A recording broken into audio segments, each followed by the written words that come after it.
കാടും മേടും ഒക്കെ താണ്ടി ഞങ്ങൾ ഈ പോകുന്നത് പോത്തുവാറ മലനട ക്ഷേത്രത്തിലേക്കാണ്.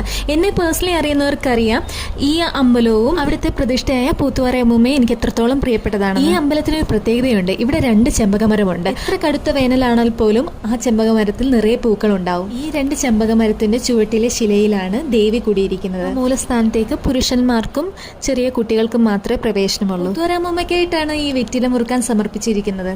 അമ്പലത്തിൽ നിന്ന് തൊഴുതിറങ്ങി ഫ്രണ്ടിലുള്ള കടയിൽ നിന്ന് ഗ്യാസ് മുട്ടായും നാരങ്ങ മുട്ടായും വാങ്ങിച്ച് ഞങ്ങൾ നേരെ പോയത് കോന്നി ആനക്കൂട്ടിലേക്കാണ്. നന്നുന് ആനയെ കാണാനുള്ള ആഗ്രഹം അത്രത്തോളം കൂടുതലാണെന്ന് മനസ്സിലാക്കി പപ്പയാണ് പെട്ടെന്ന് തന്നെ പ്ലാൻ മാക്കി വീട്ടിലേക്ക് പോവാതെ ആനക്കൂട്ടിലേക്ക് പോയത്. അവിടെ ചുറ്റി നടന്ന് കാണാൻ ഒരുപാട് കാര്യങ്ങളുണ്ട്. നന്നു അവയെല്ലാം അത്ഭുതത്തോടെ നോക്കിക്കാണുന്ന പോലെ എനിക്ക് തോന്നി.